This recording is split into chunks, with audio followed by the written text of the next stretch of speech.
Yeji is 6 years old when she starts to wonder about the thin, narrow handwriting on the inside of her wrist. That's what your soulmate will say to you when you first meet them, her mother tells her when Yeji asks. Here's your latte. Don't forget your straw. Yeji reads haltingly, one stubby finger moving across the letters. Her brow furrows. What's a latte? Her mother laughs, kissing the top of her head. You'll find out when you're older. Yeji frowns, dissatisfied. What's a soulmate?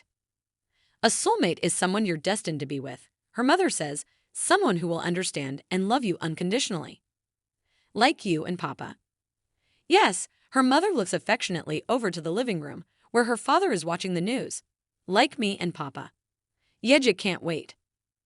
So, we're meeting at a coffee shop again. Yeji can only shrug sheepishly.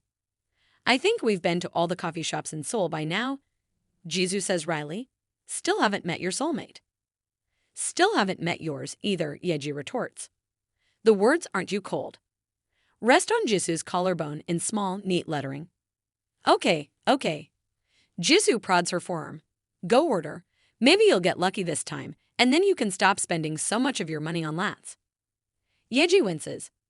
Thanks for the reminder. She gives her order to the bubbly, bright-eyed cashier, who calls out to the barista behind her, a latte please, Ryujin, and waits patiently. Okay, so maybe she does have a bit of a problem. As soon as she was old enough to figure out what a latte was, she started frequenting different coffee shops and cafes to see if she could, by some serendipitous miracle, encounter her soulmate. She'd drink her latte and stare searchingly at the baristas and her fellow customers, wondering if it could be any of them, until inevitably someone would get creeped out by her staring and she'd have to stop. When she came to Seoul for university, she roped Jisoo into her endeavors, sometimes willingly, sometimes not. In their first year, they visited this very coffee shop, nestled in the heart of the university, but had no luck. At least the coffee is good, if nothing else. Yeji would know, given that she's tried lats from many, many different coffee shops. The little bell sitting on the counter rings, signaling that an order is ready, and Yeji makes her way to the counter. Here's your latte. Don't forget your straw. Yeji's heart jumps into her throat, and she looks up and meets the prettiest brown eyes she's ever seen. The barista raises an eyebrow when she doesn't say anything. 'Cause we're all out behind the counter. There are straws over there. She points, but Yeji's eyes remain glued to her. After a beat, the barista cocks her head, soft hair falling to frame her face. Hello. Yeji mercifully finds her voice. Is it you? She whispers. The barista's lips press together. She looks at Yeji for a long moment. Oh, she says finally. Yeji doesn't know what to do with her hands, suddenly. Do you want to? She flounders. The barista takes pity on her. Yuna, I'm stepping outside for a while, she says to the cashier, hands reaching behind her to deftly untie her apron. Yeji tries not to stare. Her eyes snap back to the barista's face as she motions to the door. Come on, let's talk outside. Her soulmate's name is Ryujin, and she's in her first year of university. She's a little shorter than Yeji is, and her voice is surprisingly deep. Yeji likes it a lot. She wants to tell Ryujin 100 different things, ranging from you're beautiful to you don't know how long I've been looking for you. But she makes the mistake of looking into Ryujin's eyes again, and finds it very difficult to say anything at all. Ryujin's lips part, not that Yeji is watching, and she exhales quietly. Look, she says, and Yeji leans forward eagerly. It's nice to meet you, but I don't think I'm really cut out for the whole soulmates thing. I'm sorry. It takes a while for the words to register. You. What? Sorry, Ryujin repeats. I don't really believe in that kind of thing. Her whole world grinds to an unpleasant halt. Oh, Yeji says faintly. Her nails bite into the skin of her palm. Can I ask why? It just seems a little dumb to me to be with someone forever just because of a few words on my skin. Ryujin shrugs. Can't we at least get to know each other? Yeji asks quietly. And then you can decide whether you want to be with me or not. Ryujin looks at her. Sorry, she says again. Soulmates are more trouble than they're worth. What makes you say that? Ryujin doesn't answer. Yeji looks at her feet and tries to swallow past the lump in her throat. Your soulmate could be someone else, Ryujin offers. Our first words to each other were pretty generic.